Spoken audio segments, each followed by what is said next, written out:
আসসালামু আলাইকুম আরহামতুল্লাহ বারাকাতুহ।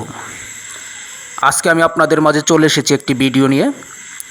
যে ভিডিওটি হচ্ছে টাঙ্গাইল জেলার গোপালপুর উপজেলার হেমনগর পরিত্যক্ত থাকা এক জমিদার বাড়ি।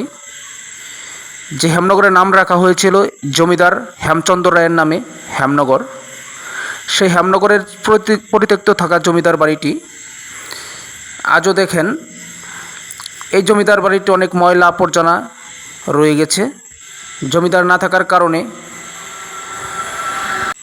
আর এই জমিদার বাড়িতে কখনোই পরিষ্কার পরিচ্ছন্নতা রাখা হয়নি।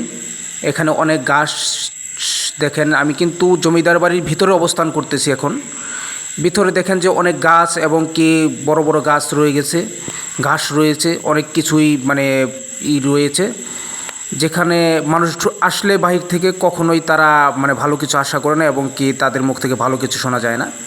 এটি আমি উপর থেকে সেই জমিদার বাড়ির মাছটা আমি দেখানোর চেষ্টা করতেছি। উপর থেকে ক্যামেরাটা ধরলাম, দেখেন এখান দিয়ে অনেক কিছুই পরিষ্কার করা হয়েছে।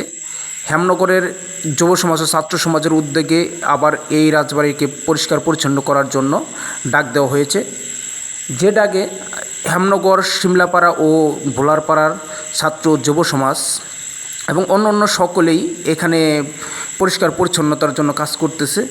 আপনারা ভিডিওর মাধ্যমে দেখে থাকেন যে তারা সবাই হাত বাড়িয়ে দিচ্ছে এই রাজবাড়িটি উন্নয়ন করার জন্য, পরিষ্কার পরিচ্ছন্ন করে এই গোপালপুরকে একটি মডেল হিসাবে তৈরি করার জন্য।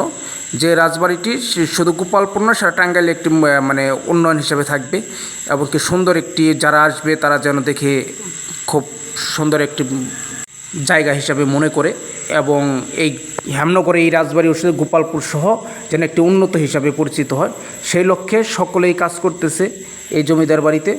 এখন অলরেডি কাজ শুরু হয়ে গিয়েছে, তারা সকলেই আসতেছে, প্রতিদিন এখান থেকে গাছগুলো সাফ করছে এবং অন্য কিছু সাফ করে এটা নতুন একটি রূপান্তরিত করতে চাচ্ছে জমিদার।